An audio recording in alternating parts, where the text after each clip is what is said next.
7 अरब dollar के IMF मुआहिदे के बाद अब देखने में ये आ रहा है हुकूमत आहिस्ता आहिस्ता करके मुख्तलिफ अशियाए खुर्दनोश पेट्रोलियम मसनूआत की कीमतों में इजाफा कर रही है। ये इजाफा कहाँ तक चलेगा और इसका सिलसिला कब आकर थमेगा, इस पर आज हमने बात करनी है, क्योंकि पेट्रोल प्राइसेस में इजाफे के बाद मज़ीद खाने पीने की अशिया पर भी इसका इम्पैक्ट आएगा।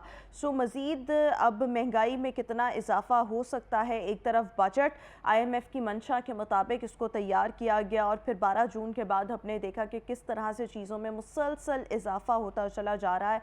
और अब जब 7 अरब डॉलर का मुआहिदा हो चुका है और अब इसके बाद ये देखना है कि इसका इम्पैक्ट, इसके असरात हमें किन किन सूरतों में फेस करना पड़ेंगे। We are having in a show chief reporter नई बात अशरफ मेहताब साहब हमारे साथ मौजूद हैं, आरिफ गुजर साहब सदर करियाना मर्चेंट एसोसिएशन हमारे साथ मौजूद हैं, सेक्रेटरी जनरल सब्जी मंडी बादामी बाग सद्दाम अतर साहब भी हमारे साथ मौजूद हैं। अपने तीनों मेहमानों का मैं शुक्रिया अदा करना चाहूँगी। अशरफ मेहताब साहब, गुफ्तगू का आगाज़ आपसे। 7 अरब डॉलर का जो IMF मुआहिदा हुआ है, इसके असरात हमें किन किन सूरतों में अब भुगतना पड़ेंगे? बिस्मिल्लाहिर्रहमानिर्रहीम, बहुत मेहरबानी, आपने मौका दिया। ये असरात आज के नहीं हैं। जब भी कोई मुआहदा होता है तो उनकी शराइत होती हैं। मतलब आप अगर मुकामी तौर पे किसी लोकल बैंक से भी कर्ज़ा लेने जाते हैं तो वो आपसे आपके प्रॉपर्टी के बारे में पूछते हैं, कोलेट्रल के बारे में पूछते हैं कि ज़मानत क्या होगी, ज़रिया ज़मानत, और उसमें आपने की जो तनख्वाह है या आमदन है वो कितनी होगी जिसमें से आपने पे बैक करना है। तो उस जो भी तनख्वाह होती है उसमें से 40% वो निकालते हैं आपके खाने पीने का, और इसी तरह से 20-30% बाकी चीज़ों का निकाल के बाकी आपकी तनख्वाह को समझते हैं कि इससे आपको कर्ज़ा दिया जा सकता है जितना ये इसकी तनख्वाह बनती है उसके हुजम से। इसी तरह IMF जो है या वर्ल्ड बैंक है, एशियन डेवलपमेंट बैंक, या जितने भी मालियाती इदारे हैं इंटरनेशनल, उनका भी यही सूल होता है कि आपने अगर किसी से कर्ज़ा लेना है, और ये सस्ता तरीन कर्ज़ा होता है, 2% पे 3% शरह सूद पे मिलता है, इसलिए ये ज़्यादातर जो मेंबर ममालिक हैं, इसके जो मेंबर हैं IMF के, वो जाते हैं इस तरफ और इसलिए ये कर्ज़ा लेते हैं। तो यकीनी बात है जब आप IMF से कर्ज़ा लेंगे तो ये पूछेगा हमसे कि आपकी आमदन कम है, आपके अखराजात बहुत ज़्यादा है, तो आपने जो पे बैक करना है कैसे करना है, क्या कहाँ से लाएंगे आप? कोई जादू की छड़ी तो होती नहीं है कि ऐसे मारेंगे तो पैसे बन जाएंगे डॉलर तो हम दे देंगे। तो फिर लामाला क्या होता है कि टैक्सेस की शरह में इजाफा किया जाता है, नए टैक्सेस लगाए जाते हैं और कोशिश की जाती है कि ज़्यादा से ज़्यादा जो है पैसे इकट्ठे किए जाएँ। होना तो ये चाहिए जिस तरह से ये टैक्स लगाए जा रहे हैं, इसी तरह से इनकी जो अपनी आमदन है, जो अखराजात हैं, उनको उनमें भी कमी आनी चाहिए। ख़ास तौर पे ऐसे अखराजात जिनका जो है ना उनकी रोज़मर्रा ज़िंदगी से ताल्लुक़ नहीं है। मतलब आप ये समझ लें कि उनको ज़्यादा फैसिलिटेट किया गया होता है, चाहे वो सरकारी अफसर हो, चाहे पार्लियामेंटेरियन हो, कोई भी शुबा हो या महकमा हो, तो उस पर फिर कट लगाना चाहिए, उसके अखराजात को कम करना चाहिए ताकि जो आवाम के ऊपर बोझ जाना है वो ना। हमारे मुल्क में सितमतरीफ़ी ये है कि जो टैक्सेस लगाए जाते हैं वो डायरेक्ट टैक्सेस नहीं है। डायरेक्ट टैक्स वो होता है जो दौलत के ऊपर, इनकम के ऊपर लगाया जाता है कि मैंने अगर 2 लाख कमाया तो उसमें से मैंने टैक्स देना है, तो मैं उस कमाई में से टैक्स दे रहा हूँ, ना कि इनडायरेक्ट टैक्स लगा दिया जाए को ऐसा कि जिससे अशिया खुरोनोश महंगी हो जाएँ, जो गरीब के ऊपर डायरेक्ट अफेक्ट करे। होना तो ये चाहिए पूरे मुल्कों में, बाकी में जो तरक्की याफ्ता ममालिक है ये तरक्की कर रहे हैं या जो भी ममालिक है, उनकी कोशिश होती है कि डायरेक्ट टैक्सेस लगाए जाए, और वो बदकिस्मती से पाकिस्तान के अंदर बहुत कम है। अगर देखा जाए इंडिविजुअली तो जो डायरेक्ट टैक्स, इनकम टैक्स जिसे कहते हैं, दौलत टैक्स, वो ना होने के बराबर है, यानी कि वो 100 अरब से भी कम है। जबकि आप डायरेक्ट टैक्सेस लगते तो हैं, मतलब हमारा सोर्स से ही टैक्स जो है वो कट जाता है मेरी आपकी तनख्वाह से, तो क्या ये डायरेक्ट टैक्सेस नहीं लगते? तनख्वाहदार तबके पर टैक्स लगाया जाता है। ये आपने ठीक कहा कि ये दौलत जो हम इनकम करते हैं उसके ऊपर टैक्स लगते हैं। हालांकि होना तो ये चाहिए कि जिस तरह के हालात है, जिस तरह की महंगाई है, उस तरह की स्लैब बननी चाहिए टैक्स के अंदर। अगर सरकारी, चूँकि भाई ये कहते हैं जी सरकारी मुलाजम हो या दूसरा मुलाजम हो, इनके घड़े की मछली होती है, जब चाहते हाथ पकड़ा, अंदर डाला, निकाल लिया, उसको पकड़ लिया। तो ये नहीं होना चाहिए। जो बड़े जागीरदार हैं, जो बड़े बड़े सेक्टर हैं, जो बाकी जो मराहत ले रहे हैं, जो शोबाजात मुख्तलिफ, उनको कर्टेल करना चाहिए, उनकी जो मराहत है उनमें कमी लानी चाहिए। चूँकि देखें किसी भी घर के अंदर अगर खुशहाली है तो वहाँ पे फिर वो अखराजात ज़्यादा होंगे। यकीनी बात है, मेरे घर में खुशहाली है तो मैं कोशिश करूँगा अपने बच्चे को अच्छी गाड़ी ले दूँ, अच्छी मोटरसाइकिल ले दूँ, या घर की जो चीज़ें हैं क्रॉकरी वगैरह वो अच्छी ले आऊँ, या इस तरह से। अगर मेरे घर में फाके हैं तो मैं सोच सकता हूँ कि मैं हमसाये से कर्जा पकड़ूँ 10-12 लाख का, 14 लाख का, और मैं कहूँ बच्चे को गाड़ी ले दूँ, या मैं अपने घर की अशिया बदलूँ, तो मुझे कौन अच्छा बाप कहेगा या कौन अच्छा कहेगा ये घर वाला जो है अच्छा है। इसी तरह से पाकिस्तान का भी मसला यही है कि हम कर्जे तो लिए जा रहे हैं लेकिन अपने अल्ले तल्ले अपने अखराजात कम नहीं कर रहे, जिसकी वजह से ऐसा हो रहा है। देखिए बिजली की इतनी ज़्यादा कीमत महंगी कर दी है, यानी उसके अंदर देखा जाए तो जब 200-250 यूनिट से बढ़ता है तो इतने ज़्यादा जालमाना टैक्स है कि आप सोच नहीं सकते। जिस तरह से ये कैपेसिटी चार्जेस के नाम पे हमें आईपीपी लूट रहे हैं, और ये आईपीपी किन के हैं? इन्हीं लोगों के हैं जो इस वक्त इक़्तिदार में हैं, या ये वो लोग हैं जो पहले ही मालदार हैं, बहुत ज़्यादा लूट रहे हैं, जो इनकम टैक्स देने ना देने के बराबर है, देते ही नहीं है बल्कि। इसी तरह से जगीरदार हैं, इसी तरह से और जो अशराफिया है उनको दिए जाते हैं कि $17 अरब डॉलर की सालाना मरात वो ले रहे हैं। किस सूरत में ले रहे हैं कि वो पहले तनख्वाह भी अच्छी ले रहे हैं अफसर, और उनको गाड़ी भी मिली हुई है, उनको पेट्रोल भी मुफ्त मिल रहा है, उनको बिजली भी मुफ्त मिल रही है, गैस के अंदर भी, और घर भी उनका जो है वो सरकार का है, नौकर चाकर भी उनके हैं, 8-10 लाख पे सैलरी है। लेकिन वो देखें तो बाकी लोगों के ऊपर जो 40,000 लेने वाला है उसी के नीचे जो काम कर रहा है, चाहे वो नीम सरकारी है सरकारी है, तो उसके ऊपर सारा बर्डन है। उसने बिजली का बिल भी पल्ले से देना है, कोई फ्री नहीं है, गैस का बिल भी उसने पल्ले से देना है, बच्चे की फ़ीस भी देनी है, घर का अखराजात भी चलाने हैं, बाकी भी जो आना जाना है सफ़र का, ये वो सारा उसके ऊपर बर्डन है। जबकि जहाँ पे ये बर्डन नहीं होना चाहिए वहाँ पे डाल दिया है, जहाँ पे होना चाहिए था वहाँ पे नहीं डाला। मकसद कहने का ये है कि अब वो वक्त गुजर गया है, चूँकि माशी हालात मुल्क के इस तरफ आ गए, इस नहज पे हम पहुँच चुके हैं कि हमारे पास टाइम बहुत कम है। ये नहीं है कि हमारे पास 10-12 साल हैं कि चलें ठीक है आस्ता आस्ता ठीक करेंगे। अब हमारे पास यही है 2025 जो 24-25 का माली साल और या 25-26 का माली साल, आने 2 वाले साल। दिनों में मजीद क्या चीज़ें महंगी हो सकती हैं? जिस तरह से पेट्रोल प्राइसेस में भी इजाफा हुआ है, तो व्हाट डू यू थिंक किन किन चीज़ों पर इसका इम्पैक्ट आएगा? क्योंकि जब पेट्रोल महंगा होता है तो सब चीज़ें महंगी होती हैं। सब पे इम्पैक्ट आएगा। जब बिजली महंगी करेंगे और आप जब गैस महंगी कर देंगे और उसके बाद जब आप पेट्रोल महंगा कर देंगे तो हर चीज़ पे इम्पैक्ट आएगा। कोई चीज़ सस्ती नहीं आपको मिलेगी, ना होने का इम्कान है। जैसे ये कह रहे थे जी बड़ा बहादुरी की हमने, हम जो है महंगाई को 12.8% पे ले आए हैं, तो अब ये उसी तरह से ऊपर जा रही है। और मुझे लग रहा है कि अगले ये जो माली साल है इसके अंदर ये 15% पे चली जाएगी, और 15% कम नहीं है, ये बहुत ज़्यादा हो जाएगी। अब 1% जो महंगाई का है अरबों रुपए उस पर इम्पैक्ट आता है। इसी तरह जब 3% और डालेंगे, 2.5-3%, तो यकीन करेंगे वो दालें, घी, चीनी, आटा, हर चीज़ महंगी हो जाएगी। इनकी प्राइसेस क्या चल रही है और हालिया कितना इजाफा हुआ है? आरिफ गुजर साहब, आप इस पर थोड़ी सी रोशनी डालिएगा कि अगर हम बेसिक ज़रूरियात की बात करें, आटा हो जाए, चीनी हो जाए, घी हो जाए, चावल हो जाए, अजनास हो जाए, कितना इजाफा इनमें हालिया देखने में आया है और इससे आम जो कस्टमर है वो कितना मुतासर हुआ है? बिस्मिल्लाहिर्रहमानिर्रहीम। महंगाई की वजह पॉलिसीज़ ही होती हैं। अगर पॉलिसी आपकी अच्छी हैं तो महंगाई को कंट्रोल किया जा सकता है। अगर पॉलिसी आपकी गलत हैं तो महंगाई कंट्रोल नहीं होती। तो महंगाई की बड़ी वजह सरकार है कि बिजली सरकार के पास है वो महंगी है, पेट्रोल उनके पास है वो महंगा है, और जो टैक्स का अब निज़ाम नया लाया जा रहा है, तो ये जो कर्ज़ा हम ले रहे हैं बाहर से जिसकी वजह से महंगाई आएगी, हमारे ऊपर टैक्स लगे हैं। तो जैसे अशरफ साहब ने कहा कि मराआत कम नहीं हो रही और टैक्स पे टैक्स लगाया जा रहा है। जितना टैक्स इससे पहले हमने $1 करोड़ लिया था IMF से, तो हमने टैक्स $1 करोड़ से भी ज़्यादा लगा दिया था। तो अब जो $7 अरब ले रहे हैं हम कर्ज़ा, तो उससे ज़्यादा तो हम टैक्स ले रहे हैं आवाम से, जहाँ डायरेक्ट इनडायरेक्ट जितने भी टैक्सेस हैं। तो अगर ये टैक्स इतने ही लगाने हैं तो फिर हमें कर्ज़ा लेने की ज़रूरत क्या है? कि हमारा मुल्क पहले कर्ज़ा देता था दूसरे मुल्कों को, अब कर्ज़ा ले रहा है। और आने वाले दिनों में मेरा ख्याल है कि हमने कोई पॉलिसी ऐसी बनाई नहीं कि हम आइंदा कर्ज़ा नहीं लेंगे। और ये कर्ज़ा ना आपने लिया ना मैंने लिया, ना मेरे बच्चों पे खर्च हुआ ना आपके बच्चों पे खर्च हुआ। अगर कर्ज़ा लेके हमें फैसिलिटेट किया जाता तो मैं अपने बच्चे कॉलेज से ना उठाता। मैं अगर इसीलिए बच्चों को उठा लिया कि मेरी इनकम इतनी नहीं है तो मैंने कॉलेज से बच्चों को उठा लिया। अब ये बात है कि महंगाई की वजह क्या है? महंगाई की वजह सरकार की गलत पॉलिसीज़ हैं। अगर पॉलिसीज़ ठीक नहीं होंगी तो महंगाई की ये वजह कि अगर आप गंदम का रेट लें तो गंदम का रेट ओपन है, आटे का रेट कंट्रोल किया हुआ है।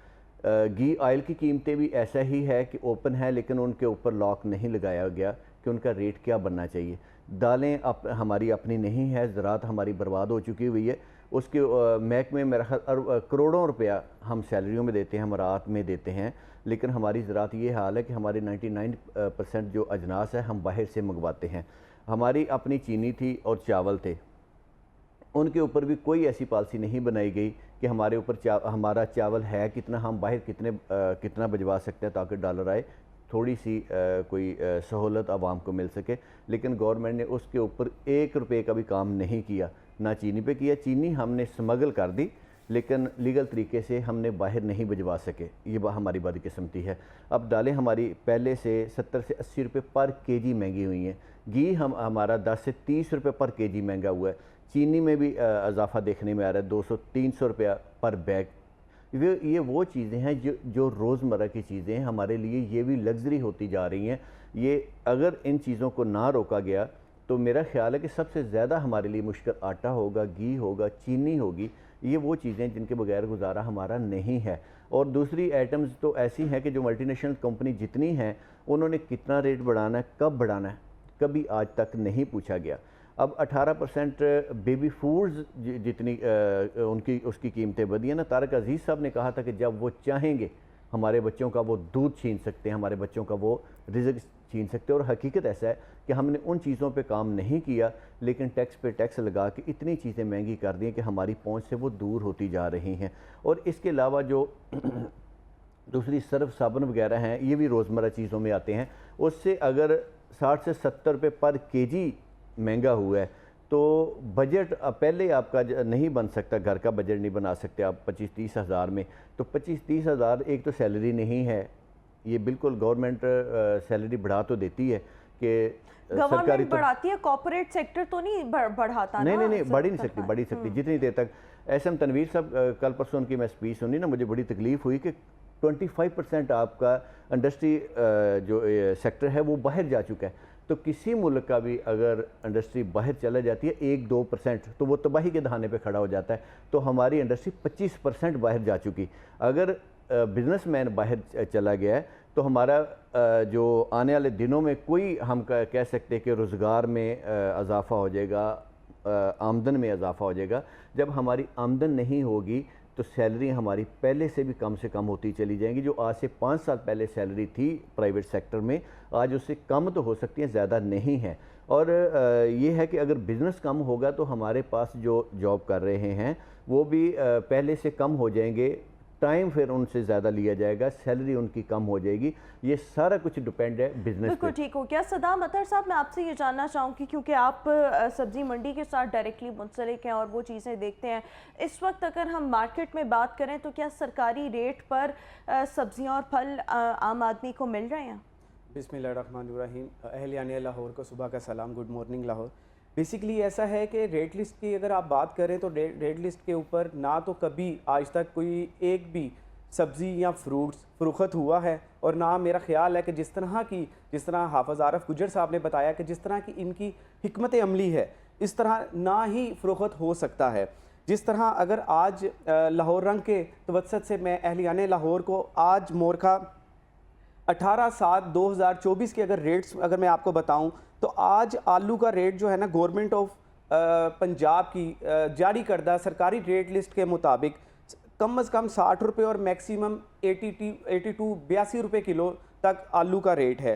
आज प्याज का 65 रुपये से लेके 100 रुपये किलो तक है, लेकिन आपको कहीं पे इस रेट के मुताबिक नहीं मिलेगा। इसी तरह अगर हम टमाटर की बात करें तो 94 से लेके 130 रुपये किलो तक टमाटर का रेट है। और मैं समझता हूँ कि यहाँ पे आज किसी भी आप डिपार्टमेंटल स्टोर पे चले जाओ तो आपको 200 रुपये से कम नहीं मिलेगा। इसी तरह अगर हम लहसुन की बात करें तो लहसुन 345 से लेकर 360 तक रेट है आज का। अगर अदरक की बात करें तो G1 गार्लिक, जो बहुत मोटा गार्लिक, मोटा थोम है, जो आम तौर पे हम अपने घरों में इस्तेमाल नहीं करते, उसका 120 रुपये किलो का रेट है। इसी तरह अगर हम थाईलैंड के अदरक की हम बात करें तो 595 से 615 रुपये किलो रेट है। इसी तरह अगर हम खीरे की बात करें तो 72 रुपये से 75 रुपये किलो तक रेट है। इसी तरह अगर मेथी की बात करें तो 190 से 200 रुपये किलो। अगर बैंगन की बात करें 105 से 110 रुपये किलो का आज रेट है। गोभी की अगर हम बात करें, बंद गोभी 100 रुपये और फूल गोभी 105 रुपये किलो का आज का रेट है जी। इसके अलावा शिमला की बात करें तो शिमला मिर्च जो है 115 से 120 रुपए किलो का आज का रेट है। भिंडी की बात करें 115 से 120 रुपए किलो आज का रेट है, जो सरकारी नरखनामे के मुताबिक क्या है। मार्केट में जो सरकारी आप रेट्स तो बता रहे हैं कि आपने खुद ही अपनी कॉन्वर्सेशन के दौरान कहा है कि इस रेट पर सब्जियां नहीं मिल रही, क्यों नहीं मिल रही, कहाँ है प्राइस कंट्रोल कमेटीज और क्यों हमें सरकारी रेट पर सब्जियां नहीं मिलती, इसकी क्या रीज़न है? देखिए, प्राइस कंट्रोल कमेटी के एक मेंबर तो मेरे साथ ही बैठे हुए हैं, तो इनसे आप पूछ के देख लें। मेरा ख्याल है कि अगर इन्होंने भी अगर कोई चीज़ लेनी होगी तो सरकारी नरखनामे के मुताबिक हाफिज आरफ गुज्जर साहब को भी नहीं मिलेगी। अगर अशरफ मेहताब साहब की बात करें तो वो भी अगर कोई चीज़ लेना चाहें तो सरकारी नरखनामे के मुताबिक उनको भी नहीं मिलेगी। बेसिकली होता क्या है, होता ये है कि जो रेट लिस्ट बनाने वाले हमारे जो अहलकार हैं, जो डिप्टी कमिश्नर के नुमाइंदगान हैं, मार्केट कमेटी के नुमाइंदगान हैं, वो घर बैठ कर जब रेट लिस्ट बनाएंगे उनको हक़ाइक़ से कोई किसी किस्म का कोई सरोकार नहीं है। वो घर में बैठ के जब रेट लिस्ट बनाते हैं सिर्फ महीने की उन्होंने सैलरी लेने के एवज में, तो वो रेट लिस्ट तो फिर ऐसे ही बनेगी। साहब आप आरिफ गुज्जर साहब आप बताते हैं, वो तो कह रहे हैं कि आप प्राइस कंट्रोल कमेटी के मेंबर हैं, सरकारी नरखनामों पर आपको भी सब्जियां और फल नहीं मिलेंगे, इसकी क्या वजह है? सिर्फ सब्जियां और फल ही नहीं मिलेंगे। सदाम भाई को इन चीज़ों का ज़्यादा पता है, अशरफ साहब को बड़ी नज़र रखते हैं। एक तो पहले नंबर पे 120 वाली चीज़ 200 रुपये पर केजी उसमें मंडी में है, और फेक रेट लिस्टें होती हैं। हमारी दालों की लिस्ट ले लें जिसमें चावल हैं, दालें वगैरह हैं, वो भी फेक रेट लिस्ट होती है। जब रेट लिस्ट फेक होगी तो किसी को भी उन रेटों पे चीज़ नहीं मिल सकती। ये हर साल से प्रैक्टिस हो रही है कि जो सब्ज़ी मंडी की रेट लिस्ट है वो कौन बना रहा है, किस वक्त बना रहा है, किसी को नहीं पता आज तक। वो सिर्फ 30 रुपये की रेट लिस्ट बेचने के लिए वो भी ज़बरदस्ती, और रेट जो हैं वो फेक दिए जाते हैं। इसका जिम्मेदार मैं समझता हूँ, फॉर्मेलिटी मैं समझता हूँ कि जी फॉर्मेलिटी पूरी की जाती है। डिप्टी कमिश्नर के अमले को, डिप्टी कमिश्नर को खुश करने के लिए, जिस तरह मरियम नवाज ने, वज़ीर आला पंजाब ने जो है पीछे टमाटर का इशू उठा लिया कि हर घर की ज़रूरत है, हर घर की ज़रूरत है, टमाटर को नीचे लेके आना है, टमाटर को नीचे लेके आना है। रायविंड में तो उन्होंने टमाटर तो उगाए नहीं है, तो ये सिर्फ बातें करने की। अशरफ साहब, क्या मसला क्या है? देखिए, आपको क्या लगता है कि जब सरकारी नर्ख मुकर्रर किए जाते हैं तो उस पर एक आम आदमी, क्या एक प्राइस कंट्रोल कमेटी के मेंबर को भी उस रेट पर जो है वो सब्जियां और फल नहीं मिलते हैं और फेक जो रेट लिस्टें बनाई जाती हैं, आपको क्या लगता है इसका कसूरवार कौन है? कहाँ पर कमी कोताही होती है कि ये चीज़ें कंट्रोल में नहीं है? देखिए, इसमें कमेटियाँ तो बना दी जाती हैं लेकिन कमेटियाँ फ़ाल नहीं है। फ़ाल से मुराद है कि वो उस तरह से काम नहीं करती जिस तरह रोज़मर्रा ज़िंदगी में काम होना चाहिए। ठीक है, ये गवाह होंगे इस चीज़ के, ये बता सकते हैं कि कितनी देर हो गई है इसकी मीटिंग हुए। जब आप मीटिंग ही नहीं करेंगे, वो उनको बुलाएंगे ही नहीं, वो कहीं बैठ के जो ग्राउंड रियलिटी है उसको सामने नहीं रखेंगे, तो यकीनी बात है फिर वो बाबू बनाएंगे जो रेट लिस्ट है। तो जब बाबू बनाएंगे तो उन्होंने गवर्नमेंट को खुश करना है, उन्होंने अवाम को थोड़ा खुश करना है या अवाम के लिए काम करना है। तो इनको चाहिए कमेटियाँ फ़ाल हों और उसके अंदर स्टेक होल्डर हो। स्टेक होल्डर और ख़ास तौर पे जो एक्सपर्ट लोग हैं, जो थिंक टैंक होते हैं, हर मुल्क में होते हैं, वो बैठ के ये ग्राउंड रियलिटी के मुताबिक उसकी रेट लिस्ट तैयार करें और उसके बाद उसके ऊपर फिर अमल दरामद करवाएं उन बाबुओं से। या उल्टा है, बाबू रेट लिस्ट बनाते हैं और इन कमेटियों से कहते हैं जी आप अमल दरामद करें, चूँकि ये स्टेक होल्डर है। तो जब ये इस तरह के मामला तो होंगे, पॉलिसियाँ बंद कमरों में बैठ के वो लोग बनाएंगे जिनका स्टेक ही नहीं है। मुझे ये बताएं कि डीसी को कंसर्न है कि आलू किस रेट पे मिल रहे हैं, उसने खुद तो खरीदने नहीं है, ना उसकी बेगम ने खरीदने हैं, नौकरों ने जाके ले आने हैं, ला के दे देने हैं। आपको पता ही है कि अल्लाह माफ़ करे, मैं किसी को मखसूस पिन पॉइंट नहीं कर रहा कि तनख्वाह भी ले रहे हैं और करप्शन भी डटाई से कर रहे हैं और बहुत ज़्यादा कर रहे हैं, थोड़ी भी नहीं। बोलियाँ लगी हुई हैं कामों की, आप कोई काम है जाके ले जाएँ, वो कहेगी इतने पैसे दे दें काम हो जाएगा। तो मुझे बताएं, जिस मुल्क के अंदर इस तरह की अफरा तफरी फैली हो, इस तरह के मसाइल हों और वो कहें जी हम पॉलिसियाँ बना रहे हैं और ठीक बना रहे हैं, तो कैसे ठीक बनेगी? मैं और आप स्टेक होल्डर हैं। कभी किसी ने सोचा है किसी अवाम का नुमाइंदा किसी कमेटी में डाला हो? इन्होंने कभी नहीं डाला। वो बड़ी बड़ी मल्टीनेशनल कंपनियों के लोग डाल लेते हैं। हल क्या है? हल इसका यही है कि हुकूमत जो है होश के नाखून ले। जिस तरह से कहा था मरियम नवाज ने कि हम एक अथॉरिटी बनाने जा रहे हैं पंजाब के अंदर, पूरे पंजाब के अंदर, वो उसको कंट्रोल करेगी। और वो जो जिस तरह से ये फूड अथॉरिटी है बाकी है, तो वो सिर्फ उसका काम होगा कि सप्लाई डिमांड को कंट्रोल करे, देखे कहाँ कमी बेशी है उसको सही करे और जो रेट लिस्ट है उसको ठीक करे और ग्राउंड रियलिटी के मुताबिक बनाए। जब तक ये नहीं होता, ऐलान तो कर दिया लेकिन बनी नहीं अभी तक। ये 3 महीने भी गुजर गए उनकी हुकूमत को, इसके बाद भी और भी दिन गुजरे हैं और मज़ीद पता नहीं कितने गुजर जाएंगे। तो जब तक ये चीज़ें फाल नहीं होती इसी तरह नहीं होगा। जैसे प्रॉपर्टी के ऊपर कोई अथॉरिटी नहीं है, जो मर्जी हाउसिंग सोसाइटी उठती है, बनाती है, बेच देती है, चाहे वो ज़मीन है नहीं, कागज़ बेच के लोगों से पैसे ले लेती है। दुनिया में ऐसे नहीं है, वहाँ पे बाकायदा इसकी अथॉरिटी बनी होती हैं, वो उसको चेक करती हैं, वो अपनी रिक्वायरमेंट पूरी कराती हैं, उसके बाद जाके उसका रेट निकलता है या जो भी होता है। तो ये चीज़ें जब तक नहीं होगी, डिमांड सप्लाई का मसला हल नहीं होगा, जब तक ये जो माफियाज हैं, जो ज़ख़ीरानदोज हैं, इनके ऊपर हाथ नहीं डालेंगे, कोई इसका कला कमा नहीं करेंगे, तो अवाम के साथ तो ऐसा ही होता रहेगा। और हर तरफ से हो रहा है। आप कोई चीज़ देख लें, किसी में रिलीफ है ना, एजुकेशन पे अवाम को रिलीफ है, ना उसकी सेहत के हवाले से उसको कोई रिलीफ है, ना सफ़र के हवाले से उसको रिलीफ है। तो टैक्स किस मुँह से ले रहे हैं भाई? जब आप टैक्स लेते हैं तो ये फैसिलिटेट करना अवाम को, जो लोग हुकूमत है जो टैक्स ले रहे हैं उनका काम है, लेकिन वो हो नहीं रहा। टैक्स जाते हैं, महंगाई की सूरत हाल आप क्या देख रहे हैं? जो टैक्स लेते हैं वो अपने अल्लाह तआला पूरे करने के लिए हुकूमत के 36%, अल्लाह माफ़ करे, ये कहते थे हम अखराजात कम करेंगे, 36% ज़्यादा अखराजात साल में बढ़ा लिए पिछला जो माली साल था।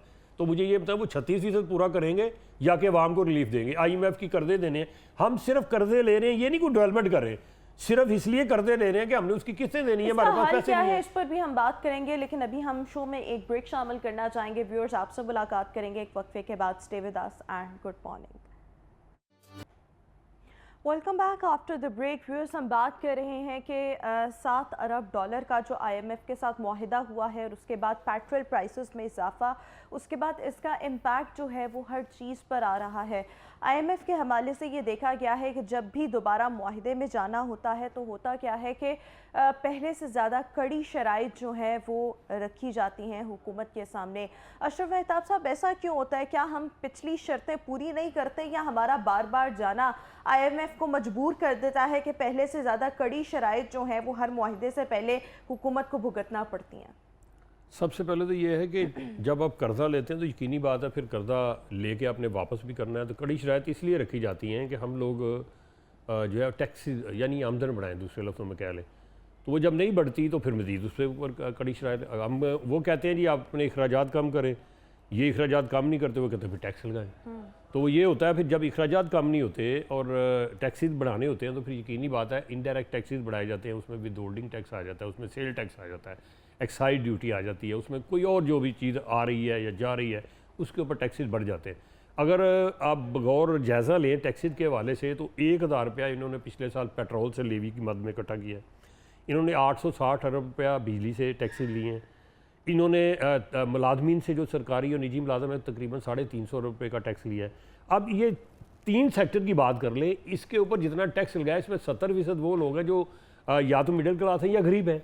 तो ये इतना बर्डन जब 3 सेक्टर के ऊपर ही डाल दिया, बाकी मैं नहीं कहता जो अशिया खुरोनोश की कीमतें हैं, जो एजुकेशन की जो तालीम की उसमें हाइक आई है, या जो सफ़र के जो मामला है उसमें जब पेट्रोल बढ़ेगा तो यकीनी बात है फिर आपका सफ़र सस्ता तो नहीं रहेगा, फिर किराए बढ़ जाएंगे, और जब किराए बढ़ेंगे तो अशिया खुरोनोश जो आती हैं तरसील होती है उनकी पे भी इसका इम्पैक्ट आएगा। सनतकार जब बिजली महंगी देंगे तो अपनी प्रोडक्ट्स वो महंगी कर देंगे, वो पल्ले से थोड़ा देंगे। हाँ ये है कि उनके ऊपर डायरेक्ट टैक्स लगाएं उनकी आमदन पे। जैसे मैंने आपको बताया इतना बड़ा मुल्क है, इतने इतने प्लादे, इतने अमीर लोग हैं, तो 100 अरब से कम हम इनकम टैक्स दे रहे हैं जो इंडिविजुअली या मैं और आप इस तरह से दे रहे हैं। और उसके अंदर से भी देखें तो सबसे ज़्यादा एफिशिएंट जो लोग टैक्स दे रहे हैं वो मुलाजमीन है। अगर आप 16-17 लाख लोग जो एक्टिव टैक्स पे रहे हैं उसमें से वो निकाल दे तादाद तो पीछे रह गया जाता है, कुछ भी नहीं रहता पीछे। तो वो क्यों नहीं उस तरफ जाते? जब ये कहते हैं जी हम टैक्स नेट बढ़ाएंगे, ये करें, तो नहीं जाते। लावाला क्या होगा जब ये इस तरह के बर्डन बढ़ेंगे? चोरियाँ डकैती बढ़ जाएंगी, क्योंकि जिसने घर के अंदर रोटी तो खानी है कि नहीं खानी, अगर उसकी वो पूरी नहीं होती तो बच्चे उसके क्या करेंगे? डाके मारेंगे, चोरियाँ करेंगे, फिर क्या होगा? फ्रॉड बढ़ जाएंगे। जिसने भी अपना घर चलाना है 2 लाख की उसकी अगर घर की उन्होंने रखा हुआ एस्टिमेट, तो पूरा कहाँ से करना है? फिर वो आपके ऑनलाइन ये वो फ्रॉड बढ़ेंगे, करप्शन बढ़ जाएगी। 3 ये मेन चीज़ें होती हैं किसी मुल्क को बर्बाद करने के लिए और सही करने के लिए, इसको खात्मा हो जाए। करप्शन बढ़ जाएगी। सरकारी मुलाजिम पहले ही कहते हैं जी हम तो दफ्तर जाते हैं तो जाने के हम हाजिरी लगाने के तनख्वाह लेते हैं, काम करना उसके पैसे लेते हैं, क्या है? करप्शन करते हैं। आना चाहूँ कि आपको क्या लगता है कि क्या करने की ज़रूरत है कि अगर सरकारी नर्ख जो है वो मुकर्रर किए जाते हैं तो आवाम को इसका फ़ायदा पहुँचे और जो फल और सब्जियां हैं वो सरकारी नर्ख पर ही मिले? इसके लिए क्या करने की क्या ज़रूरत है? देखें, सबसे पहली बात तो ये है कि मैं इससे पहले एक चीज़ मैं आपको बताना चाहूँ कि अभी 1 जुलाई 2024 से गवर्नमेंट ऑफ पाकिस्तान ने नए टैक्सेस में इजाफा कर दिया है। जिस तरह हम सिर्फ एक अंगूर की बात करें तो पहले अंगूर का जो टैक्स हम पे करते थे पाकिस्तान गवर्नमेंट को 5 लाख और कुछ हज़ार रुपए पे करते थे, जिसको जो है ना अब जो अफगानिस्तान से हम इंपोर्ट करते हैं, और इस वक्त उन्होंने वो टैक्स जो है 19 लाख रुपया पाकिस्तानी रुपीज़ में वो टैक्स लगा दिया है। अब दूसरी बात यह है कि अनार का जो टैक्स पहले हम पे करते थे 25,000 रुपये टन के हिसाब से हम पे करते थे, जिसको 1,07,000 रुपये पर टन के हिसाब से इन्होंने टैक्स लगा दिया। इसका मतलब ये हो गया कि जो फ्रूट्स वगैरह अगर महंगे दामों मिलते ही थे, वो इस कदर महंगे दामों हो जाएंगे कि वो एक गरीब आदमी की तो पहले पहुंच से ही दूर था, लेकिन अब तो अमीर आदमी की पहुंच से भी दूर हो जाएगा। और इसी तरह जो आपने बात की है कि रेट लिस्ट के, देखिए एक्यूरेट जो है वो रेट लिस्ट बनानी चाहिए। जिस रेट के ऊपर मंडी में सौदा मिलता है उससे जो है ना वो किसकी जिम्मेदारी है बनाना? देखिए ये गवर्नमेंट ऑफ पंजाब की जिम्मेदारी है, ये हमारे डिप्टी कमिश्नर की जिम्मेदारी है, ये मार्केट कमेटी की जिम्मेदारी है। और उस पे चेक एंड बैलेंस रखना किसकी जिम्मेदारी है? गवर्नमेंट की जिम्मेदारी है। देखिए अगर गवर्नमेंट ऑफ पंजाब की अगर हम बात करें तो बिल्कुल एक फोटो सेशन से दूर होके एक जेन्युइन रियलिटी में अगर काम करने की इस वक्त जरूरत है। अगर ये रियलिटी के ऊपर काम कर देते हैं, अगर रेट लिस्ट के ऊपर आम आवाम को अगर सौदा सर्फ मिलता है, तो मैं समझता हूं कि आपकी करप्शन भी बचेगी, आपके सारे मामला। अच्छा, इसमें एक चीज़ और भी है, जो ड्यूटी मजिस्ट्रेट्स हैं या जो प्राइस कंट्रोल कमेटियां हैं, वो जिस तरह हाफिज आरिफ गुजर साहब ने कहा है कि मीटिंग ही नहीं हो रही इतने अरसे से। अब होता क्या है कि ये होता क्यों नहीं है, रेट लिस्ट एक्यूरेट बनती क्यों नहीं है? इसलिए नहीं बनती, कम होगा, जो रेडीवान या कोई दुकानदार या थोड़े महंगे रेट पे बेचेगा तो उनकी वो जो मंथलियाँ, उनकी जो दिहाड़ियाँ वो ख़त्म होती है अगर एक्यूरेट पे मिले।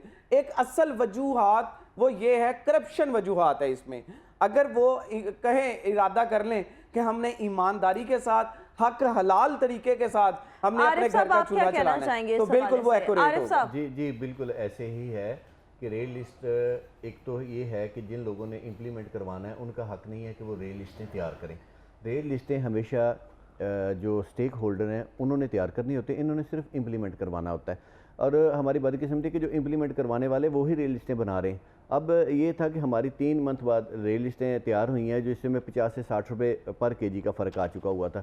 तो मैंने अफसर को कहा जी 50-60 का फ़र्क आ गया हुआ, तो वो कह रहे कि यार हम इतना नहीं दे सकते, हमारे ऊपर मीडिया है, हमें वो पूछने वाला है। तो मैंने यही कहा था कि क्या डीसी ऑफिस ने रेट बढ़ाए हैं या ताजर बरादरी ने रेट बढ़ाए हैं?